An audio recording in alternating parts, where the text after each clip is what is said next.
The silence in Buckingham Palace was deafening. For weeks, whispers had been circulating through the marble corridors. Servants exchanged worried glances, and even the Queen's beloved corgis seemed to sense the tension that hung in the air like morning fog over the Thames. Something was happening behind those golden gates that would change the monarchy forever. It began with a single photograph that appeared in a London tabloid on a dreary Tuesday morning. The image showed Queen Camilla walking alone through the palace gardens, her face drawn with exhaustion, her usually perfect posture slightly bent as if carrying an invisible weight. The caption was simple yet ominous: "The Queen we may soon lose." Within hours, the photograph had spread across social media like wildfire. Hashtag Save Queen Camilla began trending worldwide. Concerned citizens gathered outside palace gates, holding vigils with candles and flowers.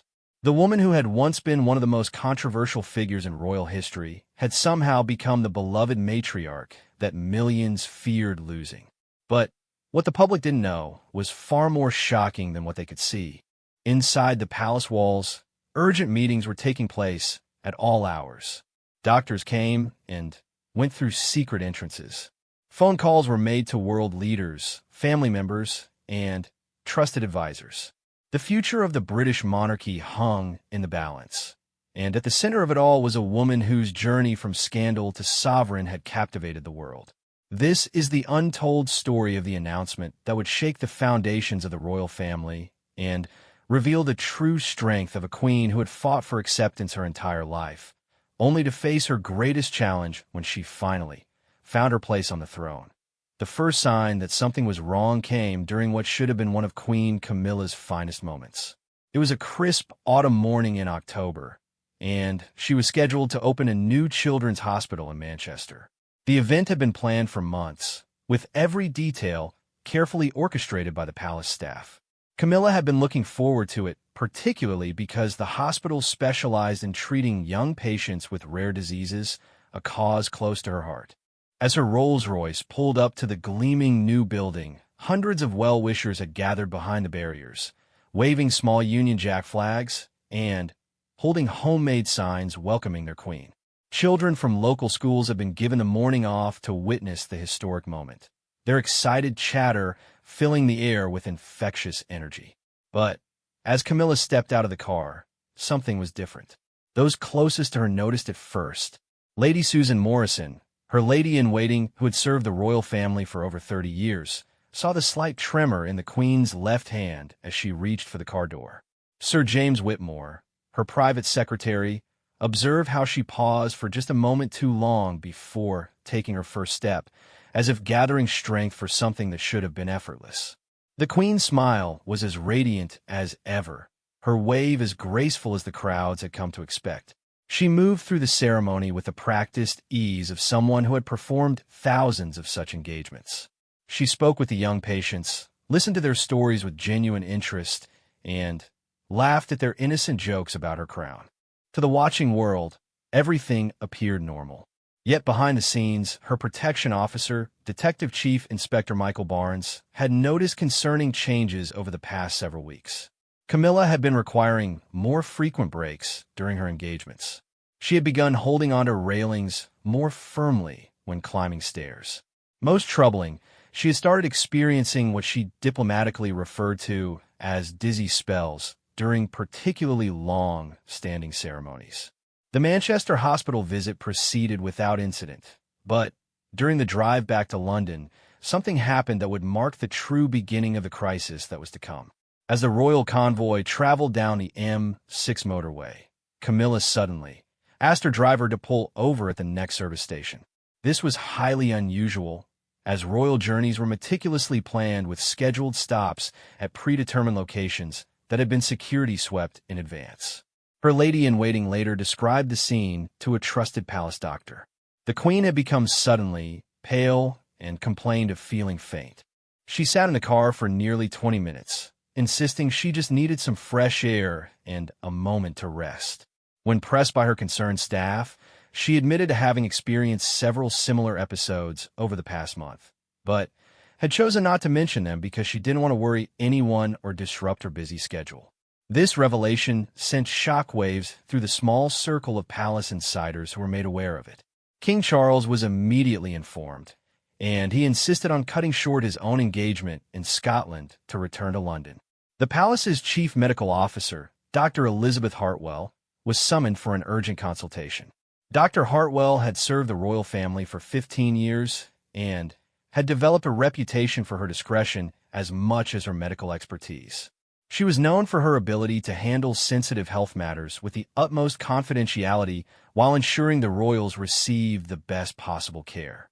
When she arrived at Clarence House that evening, she found Queen Camilla in her private sitting room, still in her formal day dress but looking unusually tired. The examination that followed would later be described by Dr. Hartwell as one of the most difficult conversations she had ever had with a member of the royal family. Camilla, despite her fatigue, was determined to maintain her dignity and insisted that whatever was happening to her could be managed around her royal duties. She spoke passionately about her upcoming engagements, including a state visit to France and the annual Christmas charity galas that she had been planning for months. But Dr. Hartwell's findings were troubling. The Queen's blood pressure was elevated, her pulse was irregular, and she displayed signs of chronic exhaustion that couldn't be explained by her busy schedule alone. Most concerning were the episodes of dizziness and the subtle neurological symptoms that Camilla had been experiencing but had not fully disclosed to anyone. The doctor recommended immediate and comprehensive testing, including brain scans, cardiac evaluations, and blood work that would require several days of medical appointments. She also strongly advised that the Queen's public engagements be reduced until they had a clearer picture of what was happening to her health.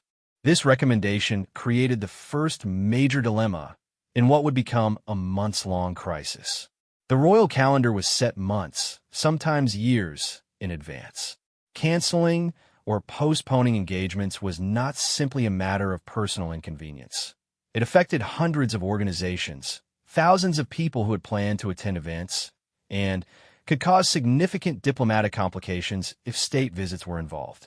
King Charles found himself in an impossible position.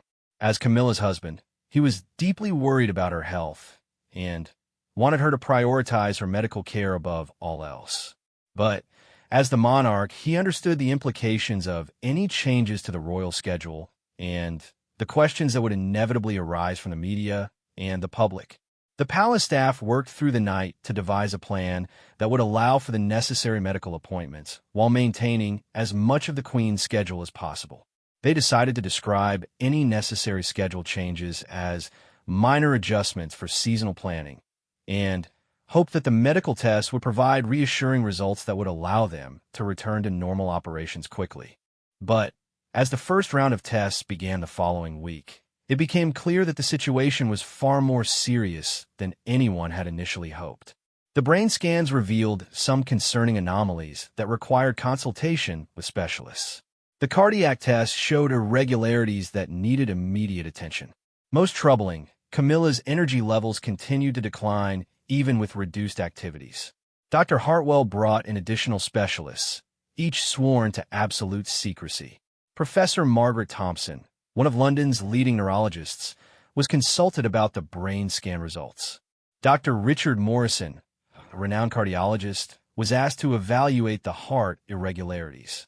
Each consultation brought new questions rather than answers, and the circle of people aware of the Queen's condition began to grow beyond the palace's comfort level. Meanwhile, Camilla herself was struggling with the reality of her situation. She had spent years fighting for acceptance as a member of the royal family, earning the respect and affection of the British people through her dedicated work and genuine commitment to her charitable causes. The idea that her health might force her to step back from the role she had grown to love was devastating to her. During this period, only a handful of people knew the full extent of what was happening. King Charles was informed of every development and found himself torn between his roles as husband and monarch. Prince William and Catherine were briefed on the general situation, but not given all the medical details. The Queen's children from her first marriage, Tom Parker Bowles and Laura Lopez, were told that their mother was undergoing routine health evaluations but weren't immediately made aware of the serious nature of the findings. The palace press office, led by the experienced communications director Sir Anthony Clark, began preparing for various scenarios. They developed draft statements for different possible outcomes, from minor health adjustments to more serious announcements that might be needed if Camilla's condition worsened. Each draft was carefully crafted to balance transparency with privacy, honesty with discretion. As November arrived, the test results were becoming increasingly clear, and none of them brought the reassuring news that everyone had been hoping for. The specialists had reached some preliminary conclusions that would require serious decisions about Queen Camilla's future role. The time for hoping that this was a temporary health scare was rapidly coming to an end. The palace found itself facing a dilemma that had no good solutions. The Queen's health was clearly declining, but she remained determined to fulfill her duties for as long as possible. The medical experts were recommending significant changes to her lifestyle and responsibilities, but such changes would inevitably become public knowledge and raise questions that the palace wasn't yet prepared to answer. It was during this time that the photograph appeared in the London tabloid, the one that would spark the global concern for Queen Camilla's well-being. The image had been taken by a photographer with a long lens during one of her private walks in the palace gardens, a walk that had become part of her daily routine as she tried to maintain her strength and clear her mind amid all the uncertainty. The palace press office went into crisis management mode as the photograph spread across social media and traditional news outlets around the world. Phone calls flooded in from journalists seeking comment, from other royal households expressing concern, and from government officials wanting to know if there were any constitutional implications they needed to be aware of. But perhaps most touching were the thousands of messages that began arriving from ordinary people around the world. Letters, emails, flowers, and cards poured into the palace from people who had been touched by Queen Camilla's work and wanted to express their support and concern. Many shared personal stories about how her advocacy for literacy, support for victims of domestic violence, or simply her warm presence during public engagements had made a difference in their lives. These messages had a profound impact on Camilla herself. She spent hours reading them, often with tears in her eyes, realizing for perhaps the first time just how much she meant to people around the world. The woman who had once been vilified in the press for her role in the breakdown of Charles and Diana's marriage had become a beloved figure whose well-being mattered deeply to millions of people.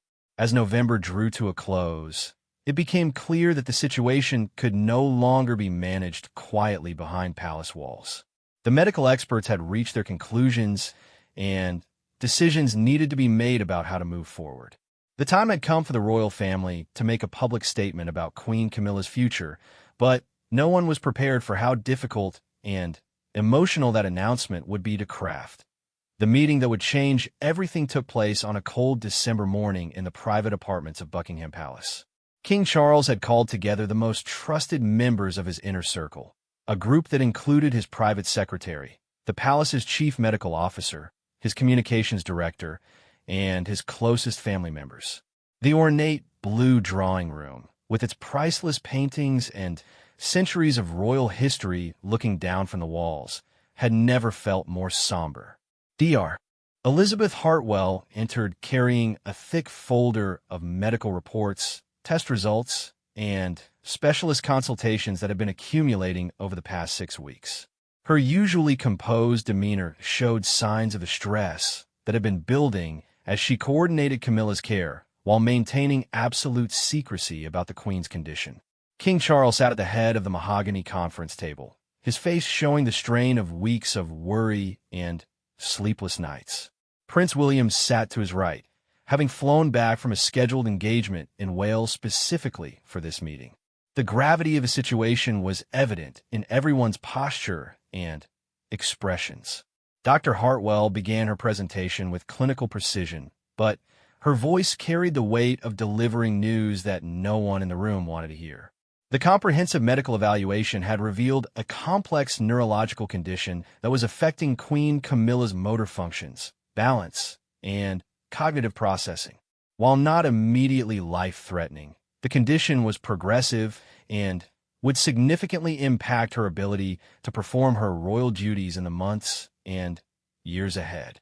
The silence that followed this announcement was deafening. King Charles, who had been preparing himself for bad news, still felt the ground shift beneath him as the reality of his wife's diagnosis sank in. Prince William, who had grown to deeply respect and care for his stepmother, struggled to process the implications of what they were being told.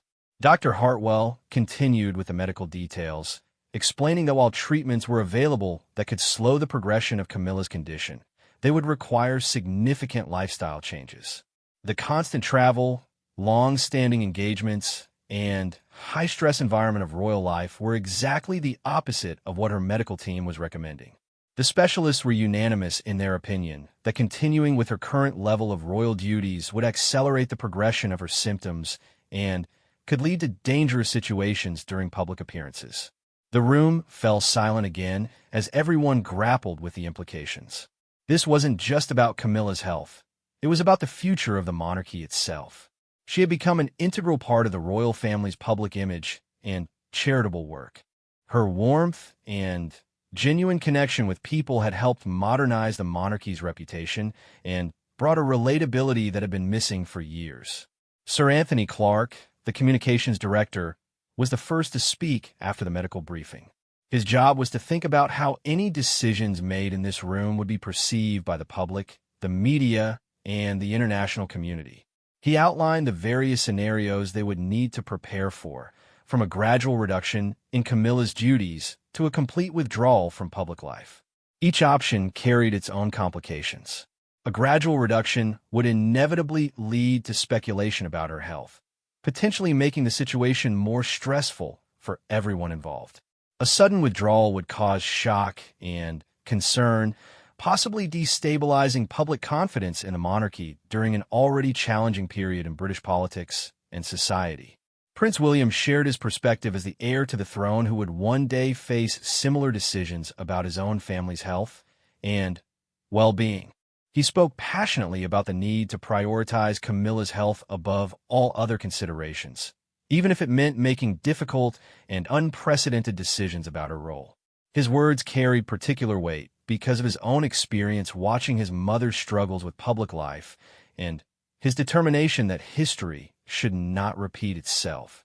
The discussion that followed revealed the deep complexity of royal life that the public rarely sees. Every decision had to be weighed against constitutional precedents, public expectations, diplomatic relationships, and charitable commitments that stretched years into the future. The royal calendar wasn't just a schedule. It was a web of obligations that affected thousands of organizations and millions of people who counted on the royal family's support and patronage. Lady Susan Morrison, Camilla's lady-in-waiting, provided insight into how the Queen herself was handling the diagnosis. Despite the devastating news about her health, Camilla remained focused on fulfilling her existing commitments and was resistant to the idea of stepping back from her duties. She had fought too hard to earn her place in the royal family to give it up without exhausting every possible alternative. This created an additional layer of complexity for the family. They needed to respect Camilla's wishes and autonomy while also ensuring her safety and well-being. The medical team had made it clear that some of her symptoms, particularly the dizziness and balance issues, could pose serious safety risks during public engagements. The thought of the Queen collapsing during a public event was something none of them could bear to contemplate. King Charles found himself in the most difficult position of all. As Camilla's husband, he wanted to protect her and prioritize her health above everything else. But as the monarch, he had to consider the broader implications for the institution he represented. The conversation became increasingly emotional as he struggled to balance these competing responsibilities. The meeting extended well into the afternoon as they worked through various scenarios and their implications. They discussed the possibility of reducing Camilla's engagements to only the most essential events, potentially allowing her to maintain some of her most important patronages while eliminating the extensive travel and long days that were most taxing on her health. They also considered more dramatic options, including the possibility of Camilla stepping back entirely from public duties while retaining her title and position. This would be unprecedented in modern royal history and would require careful management to avoid constitutional complications or public misunderstanding about the monarchy's stability. Throughout these discussions, one thing became increasingly clear. Whatever decision they made would need to be announced publicly within the coming weeks. The speculation surrounding the photograph and Camilla's reduced public appearances was already generating intense media interest. Royal correspondents were asking pointed questions about her health, and it was only a matter of time before someone with knowledge of her medical situation would leak information to the press. Dr. Hartwell emphasized the importance of making an announcement sooner rather than later from a medical perspective as well. The stress of hiding her condition and maintaining a facade of normalcy was taking an additional toll on Camilla's health. The medical team believed that being open about her situation and reducing the pressure to appear perfectly healthy would actually help slow the progression of her symptoms. As the afternoon wore on, the family began to coalesce around a general approach, though many details remained to be worked out. They agreed that honesty with the public was essential, both for Camilla's well-being and for maintaining the trust that the monarchy depended upon. They also agreed that any announcement would need to emphasize Camilla's continued role in the family and her ongoing commitment to her charitable causes, even if her public appearances would be limited. The most emotional moment of the meeting came when King Charles spoke directly about his wife's courage and dedication. He described how she had faced every challenge in her royal life with grace and determination, from the early years when she was heavily criticized by the press to her gradual acceptance and eventual beloved status with the British people. He was determined that her health crisis would not overshadow the positive impact she had made or diminish the respect she had earned. Prince William added his own tribute to Camilla's influence on the family, particularly her role as a stepmother who had never tried to replace his mother, but had carved out her own important place in his life and the lives of his children. He spoke about how she had helped bring stability and happiness to his father during some of the most challenging periods of his reign. As the meeting concluded, they had established the framework for moving forward, but enormous challenges remained. The palace communications team would need to craft a statement that balanced transparency with privacy, providing enough information to satisfy public concern while protecting Camilla's dignity and the family's right to medical privacy. They also needed to begin the delicate process of informing other members of the royal family, government officials, and key diplomatic partners about the situation before any public announcement was made. The Archbishop of Canterbury would need to be briefed, as would the Prime Minister and the leaders of the Commonwealth nations where Camilla served as Queen. Perhaps most importantly, they needed to have a thorough conversation with Camilla herself about the decisions that were being contemplated. While she had been kept informed of the medical findings and the general discussions about her future role, she had not yet been presented with the specific recommendations that were emerging from these high-level strategy sessions. That conversation would prove to be one of the most difficult and emotional discussions in the recent history of the royal family. Camilla had spent years proving herself worthy of her position, and the idea of stepping back felt like admitting defeat to someone who had never backed down from a challenge in her life. The evening after the palace meeting, King Charles sat with his wife in their private sitting room at Clarence House. The room was filled with personal photographs, mementos from their travels, and gifts from well-wishers around the world. It was here, surrounded by the evidence of their life together and her service to the crown, that they would have the conversation that would determine the next chapter of their story. Camilla listened to her husband's account of the day's discussions with a composure that had become her trademark, but Charles could see the pain in her eyes as the reality of her situation became undeniable. She asked thoughtful questions about the medical recommendations, the constitutional implications, and the impact on the charities and organizations that depended on her patronage. But perhaps most tellingly, she asked about the impact on him and on the monarchy itself. Even facing her own health crisis, her thoughts turned to the institution she had devoted herself to serving and the husband who would need to carry on without her full partnership in his royal duties. Their conversation continued late into the night, touching on memories of their courtship, their wedding, and the years they had spent building their life together in the public eye. They talked about the challenges they had overcome and the unexpected joys they had found in their royal roles.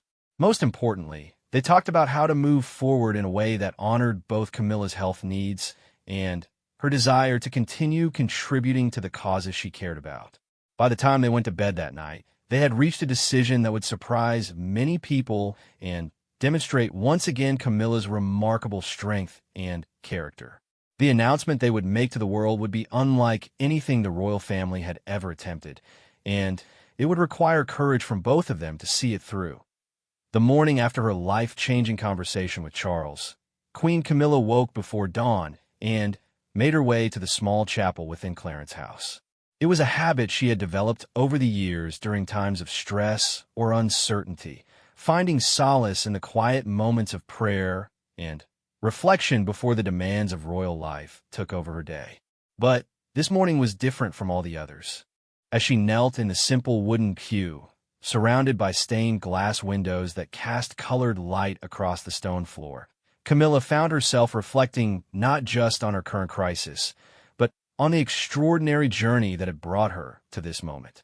She thought back to her childhood in East Sussex, where she had grown up as Camilla Shand in a comfortable but unremarkable family. Her father had been an army officer and wine merchant, her mother a force of nature who had instilled in her daughter the values of duty, resilience, and grace under pressure that would serve her so well in later life. Even then, young Camilla had shown signs of the strength and determination that would carry her through the most challenging periods of her adult life.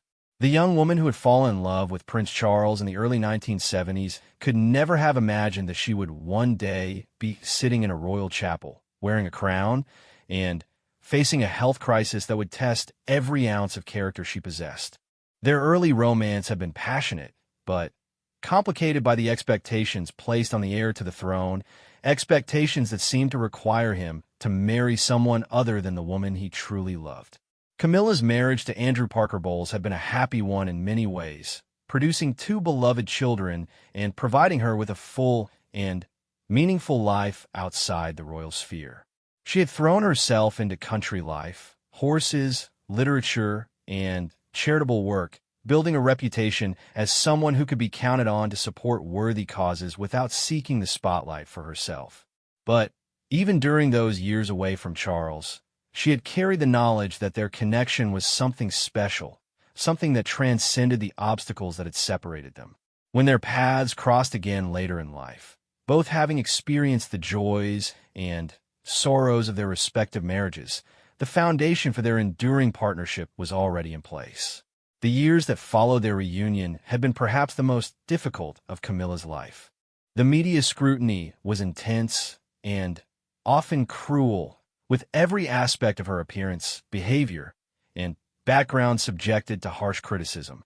She was blamed for the breakdown of Charles and Diana's marriage, despite the complex realities that had contributed to that tragedy. Editorial writers questioned whether she was suitable to one day be queen, and opinion polls showed that large segments of the British public viewed her unfavorably. Through it all, Camilla had maintained her dignity and continued her charitable work, believing that actions would ultimately speak louder than newspaper headlines. She had learned to ignore the photographers who followed her every move and the commentators who dissected her every public appearance. Most importantly, she had never wavered in her commitment to Charles or her determination to prove herself worthy of the trust he had placed in her. Their wedding in 2005 had been a relatively modest affair by royal standards, but it had marked the beginning of what would prove to be a remarkable transformation in public perception. Slowly but steadily, Camilla had won over skeptics through her genuine warmth, her obvious devotion to Charles, and her tireless work on behalf of causes that mattered to her. Her advocacy for literacy had been particularly impactful, growing out of her own love of reading and her recognition of how transformative education could be in people's lives. She had visited schools in some of the most disadvantaged areas of Britain, reading to children, supporting teachers, and highlighting the importance of libraries and reading programs. These visits were never publicity stunts. They were expressions of genuine passion for a cause that she believed could change lives.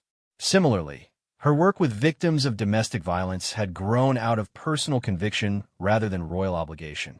She had educated herself about the complexities of abusive relationships, working with experts and survivors to understand how she could most effectively use her platform to help vulnerable women and children. Her patronage of organizations like Safe Lives and Women's Aid had brought crucial attention and resources to these often overlooked issues. Perhaps most remarkably, Camilla had managed to carve out her own distinct role within the royal family without trying to compete with or replace the memory of Diana. She had understood instinctively that she needed to be herself rather than trying to fill someone else's shoes, and this authenticity had been key to her eventual acceptance by the British people. Now, sitting in the chapel as the morning light grew stronger, Camilla faced the possibility that all of this work, all of this progress, might have to be set aside because of a medical condition she had no power to control. The irony was bitter. Just as she had reached the pinnacle of her royal career, becoming a beloved queen consort who was genuinely appreciated for her contributions, her body was betraying her in ways that threatened to take it all away. But as she prayed that morning, Camilla began to see her situation from a different perspective. Perhaps this crisis was not the end of her story, but another chapter in a life that had already overcome so many obstacles. Perhaps there was a way to handle this challenge with the same grace and determination that had carried her through all the previous difficulties. When she returned to the main house, she found Charles in his study, already dressed and working through the morning papers with a cup of tea. He looked up as she entered, and she could see in his eyes the same mixture of love and worry that had been there since her diagnosis was confirmed. They sat together on the sofa where they had shared so many morning conversations over the years, and Camilla began to outline the thoughts that had crystallized during her time in the chapel. She spoke about her determination not to let her health condition define the end of her royal service, and her desire to find a way to continue contributing even if her public appearances had to be limited. Most importantly, she talked about her wish to be honest with the British people who had come to care about her. The thousands of messages of support that had arrived at the palace after the photograph appeared had shown her just how much her work had meant to people around the world. She owed them honesty about her situation, not because she had to, but because she wanted to. Charles listened as his wife outlined a plan that was both ambitious and deeply personal. Rather than simply stepping back from public life, she wanted to use her health crisis as an opportunity to raise awareness about neurological conditions that affected millions of people worldwide. She wanted to be open about her diagnosis and her treatment, showing others facing similar challenges that they were not alone. She also proposed restructuring her royal duties in a way that would allow her to continue her most important work while acknowledging her physical limitations. Instead of the constant travel and long-standing engagements that had become impossible for her, she envisioned a more strategic approach that focused on the issues she cared about most deeply. Her literacy work could continue through virtual visits to schools, recorded reading sessions that could be shared widely, and high-profile campaigns that didn't require extensive physical presence. Her domestic violence advocacy could be enhanced through partnerships with organizations that could extend her reach beyond what traditional royal visits had accomplished. Perhaps most innovatively, she proposed creating a new model of royal service that acknowledged the realities of aging and health challenges that many people faced.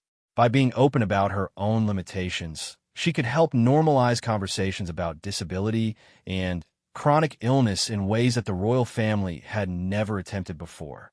Charles was moved by his wife's courage and creativity, but he was also concerned about the personal cost of such public openness.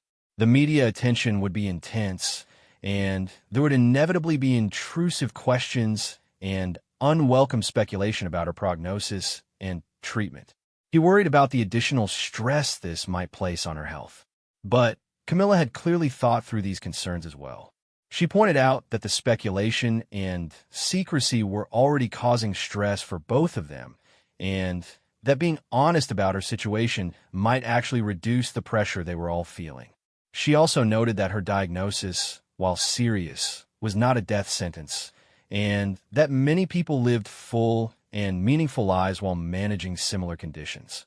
Their conversation was interrupted by a call from Dr. Hartwell, who had requested an urgent meeting to discuss the latest test results and treatment options. As they prepared to leave for the appointment, Camilla took her husband's hand and made him a promise that would guide all of their decisions going forward. She promised that whatever they decided about her public role, she would never let her health condition diminish her commitment to their marriage, their family, or the values that had guided her throughout her life. She would find new ways to serve if the old ways became impossible, and she would face whatever challenges lay ahead with the same courage that had brought her this far. The medical appointment that afternoon provided some encouraging news along with the sobering realities they were already facing. Dr. Hartwell explained that recent advances in treatment for Camilla's condition offered hope for slowing its progression and maintaining her quality of life for many years to come. However, these treatments would require regular medical supervision and lifestyle modifications that would indeed make her traditional royal schedule impossible to maintain. More importantly, the doctor emphasized that stress was one of the factors that could accelerate the progression of her symptoms. The constant pressure to appear perfect in public, combined with the physical demands of extensive travel and long days of engagements, were creating exactly the conditions that her medical team most wanted to avoid. This medical reality gave additional weight to the plan that Camilla and Charles had been developing. A more strategic, less physically demanding approach to her royal duties wouldn't just be a compromise necessitated by her health. It would actually be better for her long-term prognosis. As December progressed and the Christmas season approached, the palace began the delicate process of preparing for the announcement that would change everything. The communications team worked with Camilla directly to craft a statement that reflected her voice and her values, ensuring that when the world learned about her condition, they would hear it in her own words rather than through the formal language that usually characterized royal announcements. The statement they developed was unlike anything the royal family had ever released. It was personal, honest, and hopeful, acknowledging the serious nature of Camilla's health challenges while emphasizing her determination to continue serving in new ways. Most importantly, it invited the public to join her on this journey rather than simply informing them of decisions that had been made behind closed doors. But before any public announcement could be made, there was one more crucial conversation that needed to happen. Camilla needed to speak with her children, Tom and Laura, who had been informed of her diagnosis, but not yet included in the discussions about how she planned to move forward. That conversation took place on a snowy evening in mid-December, in the same sitting room where she and Charles had made their life-changing decision just weeks earlier. Tom and Laura listened with a mixture of admiration and concern as their mother outlined her plans for adapting her royal role to accommodate her health needs. Both of her children had inherited their mother's strength and practical nature, and they immediately offered their full support for whatever decisions she felt were best. But they also expressed their concerns about the additional pressure that public disclosure might bring, and their desire to protect her privacy and dignity during what would inevitably be a difficult period. Camilla's response to their concerns revealed the full depth of her transformation from the woman who had once shunned publicity to the queen who now understood the power of her platform to help others. She explained that her diagnosis had given her a unique opportunity to bring attention to neurological conditions that were often misunderstood or stigmatized, and that she felt a responsibility to use her position to help other families facing similar challenges. By the time Christmas arrived, all of the pieces were in place for the announcement that would mark the beginning of a new chapter in the history of the British monarchy. But first, the royal family would celebrate the holidays together, treasuring the time they had and the love that had carried them through this crisis and would continue to sustain them in the months ahead. The date was set for January 15th, 2025, exactly 1 month after the family's final decision-making meeting. The timing was deliberate, allowing the Christmas holidays to pass peacefully and giving the palace communications team enough time to coordinate with key stakeholders around the world who needed advance notice of the announcement. In the days leading up to the statement, Buckingham Palace had never felt more like a fortress preparing for battle. The press office was fielding an unprecedented number of inquiries from journalists who sensed that something significant was about to be announced. Royal correspondents from around the world had been making discreet inquiries about Queen Camilla's health, and several had been asking pointed questions about changes to her schedule. Sir Anthony Clark, the communications director, had been working around the clock to manage the delicate balance of keeping the announcement secret while ensuring that all the necessary preparations were in place. Government officials in London had been briefed, as had the leaders of Commonwealth nations where Camilla served as queen. The Archbishop of Canterbury had been informed, along with the heads of the charities and organizations that depended on her patronage. Perhaps most challenging was coordinating with the medical team to ensure that the announcement would not compromise Camilla's treatment or violate any principles of medical privacy. Dr. Hartwell had worked closely with the Palace Press Office to review the statement for medical accuracy while respecting the Queen's right to share only the information she chose to make public. On the morning of January 14th, the day before the announcement, Queen Camilla woke early and spent time in her private garden at Clarence House. It was a bitterly cold London morning, with frost covering the bare branches of the trees she had lovingly tended over the years. As she walked the familiar paths, she reflected on how much her life was about to change once again. The woman who had spent years avoiding publicity was about to make herself more vulnerable than any royal in modern history. She was choosing to share intimate details about her health not because she had to, but because she believed it was the right thing to do. The decision required a level of courage that few people would ever be called upon to demonstrate. Later that morning, she joined Charles for their final review of the statement that would be released to the world the following day. They sat together in his study, reading through the carefully crafted words that would end months of speculation and begin a new phase of their lives together. The statement began with Camilla's own words about her love for her royal role and her gratitude for the support she had received from the British people. It then provided a clear but respectful explanation of her neurological diagnosis, using language that was accessible to the general public while maintaining her dignity and privacy. Most importantly, the statement outlined her determination to continue serving in new ways that honored both her health needs and her commitment to the causes she cared about. Rather than stepping away from public life entirely, she was choosing to transform her approach to royal service in ways that could actually enhance her impact. The announcement also included a personal message about the importance of medical research, early detection, and support for families dealing with neurological conditions. Camilla used her platform to encourage others facing similar diagnoses to seek proper medical care and to remember that such conditions did not diminish their worth or their ability to contribute to their communities. As they finished reviewing the statement, Charles took his wife's hand and told her how proud he was of her courage and wisdom. The decision to be so open about her health challenges would undoubtedly inspire others, but it also required a level of personal sacrifice that he deeply appreciated. That afternoon, they met with their closest family members for what would be their last private gathering before the public announcement changed everything. Prince William and Catherine had driven down from their home to offer their support, along with Camilla's children Tom and Laura. The atmosphere was emotional, but also hopeful.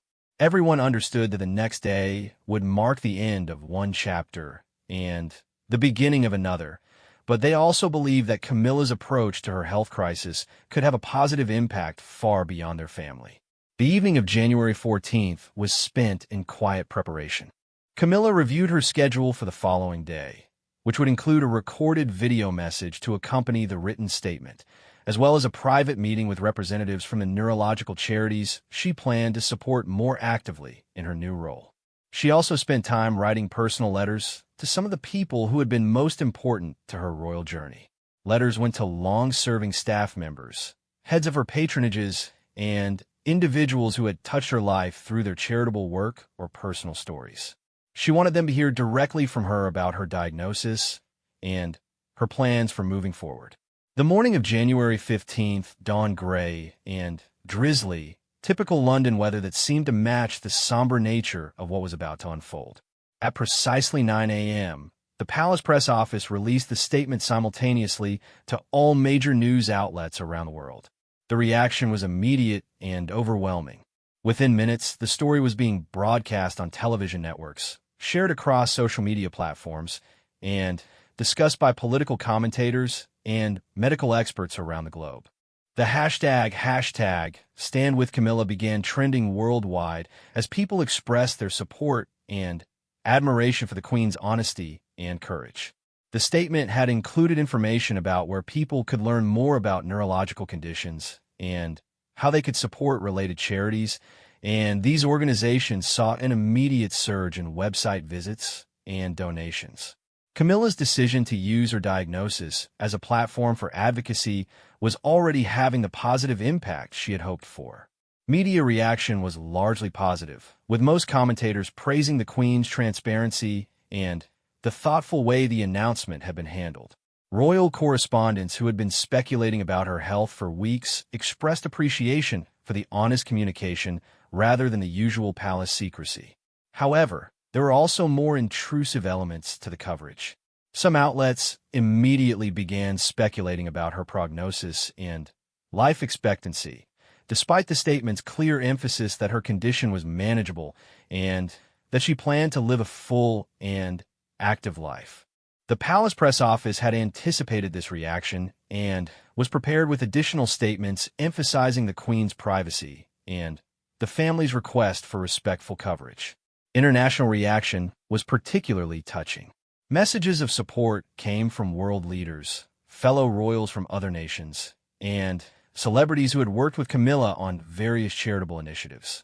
The President of the United States issued a statement praising her service and wishing her well in her health journey.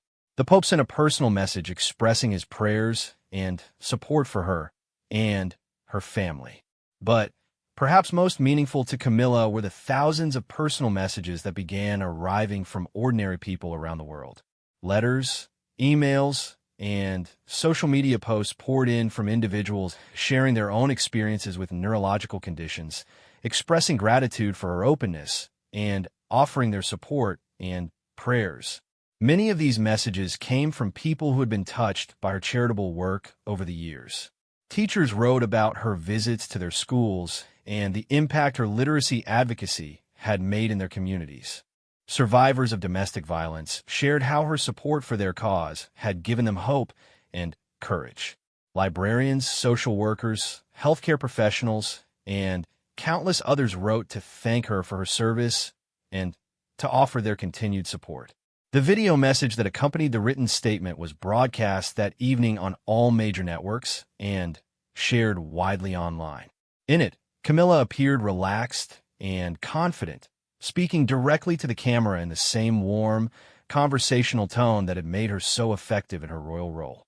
She thanked people for their concern and support, acknowledged that her diagnosis had been frightening at first, but emphasized her determination to continue living a full and meaningful life. She spoke about the excellent medical care she was receiving and her confidence in the treatment plan that had been developed for her condition. Most powerfully, she addressed others who might be facing similar health challenges, encouraging them not to let a medical diagnosis define their worth or limit their dreams. She spoke about the importance of seeking proper medical care, maintaining hope, and finding new ways to contribute to their communities even if their circumstances required adaptations. The response to the video message was even more positive than the reaction to the written statement. Viewers praised her poise, her authenticity, and her obvious determination to use her experience to help others. Social media was filled with comments from people expressing their admiration for her courage and their continued support for her work. In the days that followed the announcement, it became clear that Camilla's approach to her health crisis had achieved something unprecedented in modern royal history.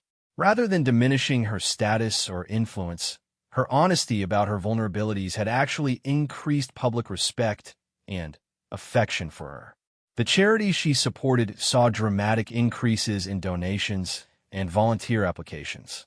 Medical organizations focusing on neurological conditions reported unprecedented interest in their research and support programs. Most importantly, families dealing with similar diagnoses began reaching out to share how her openness had helped them feel less alone and more hopeful about their own situations. The palace began receiving requests from medical organizations asking if the Queen would consider becoming a patron or spokesperson for neurological research and support initiatives. While her new role would necessarily be more limited than her previous extensive schedule of public appearances, it was becoming clear that her impact could actually be greater through strategic advocacy and awareness raising. King Charles, watching his wife handle this crisis with such grace and wisdom, felt a renewed admiration for the woman he had loved for so many years. Her transformation from someone who had once shunned publicity to a queen who understood how to use her platform for maximum positive impact was remarkable to witness. 3 weeks after the announcement, Camilla made her first public appearance since the news became public. It was a carefully planned visit to a neurological research center in London, where she met with doctors, researchers, and patients who were working to advance understanding and treatment of conditions like hers.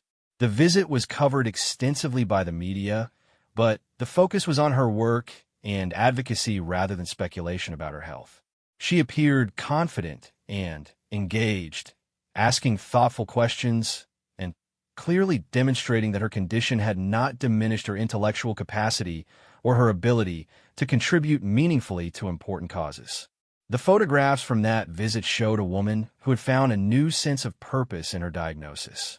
Rather than being diminished by her health challenges, she seemed energized by the opportunity to use her experience to help others and advance important medical research. As winter gave way to spring, it became clear that Queen Camilla's announcement had not just been about managing a personal health crisis. It had fundamentally changed the relationship between the royal family and the British people, demonstrating a level of transparency and vulnerability that had never been attempted before. The long-term impact of her decision would continue to unfold in the months and years ahead, but already it was clear that she had once again defied expectations and found a way to turn a challenge into an opportunity for service. The woman who had overcome so many obstacles to become a beloved queen had faced perhaps her greatest test and emerged with her dignity, her purpose, and her commitment to others intact. The announcement that many had feared would mark the end of Queen Camilla's public role had instead marked the beginning of a new chapter in her service to the crown and to the people who had come to love and respect her. It was a testament to her character, her wisdom, and her enduring determination to use whatever platform she had to make a positive difference in the world.